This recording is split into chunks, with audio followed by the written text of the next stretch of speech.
પાન મસાલા અને તમાકુના પાઉચ લઈ જતા 6 વાહનોને ઝડપવામાં આવ્યા। જીએસટી વિભાગનો એવો અંદાજો છે કે 42.12 લાખના બિનહિસાબી પાઉચની હેરફેર પકડાઈ છે। અંદાજે 2.55 લાખથી વધુ જીએસટીની ચોરી કરવામાં આવી એવું અંદાજો લગાવી રહેવામાં આવી રહ્યો છે। વધુ વિગતે આ વિડીયો દરમિયાન વાત કરીશું। હું જાનવી બારોટ, બીબી ન્યૂઝ ગુજરાતમાં આપનું હાર્દિક સ્વાગત કરું છું।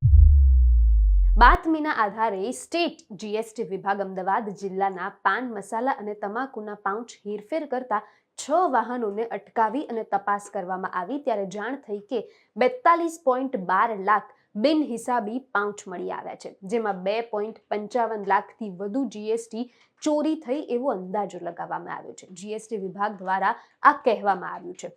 પાન મસાલા અને તમાકુની હેરફેર કરતા વાહનોને અટકાવવામાં આવ્યા। સ્ટેટ જીએસટી વિભાગ 4 ફેબ્રુઆરી 2025ના રોજ સંવેદનશીલ ચીજવસ્તુઓમાં ઇનવોઇસ વિના, ખામીયુક્ત ઇનવોઇસ વગર, ખોટા દસ્તાવેજની સાથે કચેરીમાં પકડવામાં આવ્યા, જેના ભાગરૂપે રાજ્ય વેરા વિભાગ દ્વારા સરકારી આવકનું રક્ષણ અને વસૂલાત કરવા માટે કાયદાકીય કાર્યવાહી કરવામાં આવશે।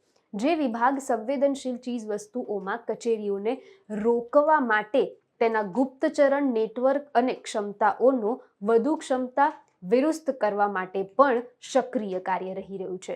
ત્યારે મળેલી ચોક્કસ બાતમીના આધારે અમદાવાદ જિલ્લાના પાન મસાલા અને તમાકુના પાઉચની હેરફેર કરતા 6 વાહનોને અટકાવવામાં આવ્યા। આ વાહનોની ચકાસણી કરતા જ 6 વાહનોમાંથી પાન મસાલા તથા તમાકુના કુલ 42.12 લાખ બિનહિસાબી પાઉચ મળી આવ્યા તથા જાણ્યું કે 2.55 લાખથી વધુ જીએસટીની ચોરી પકડાઈ છે।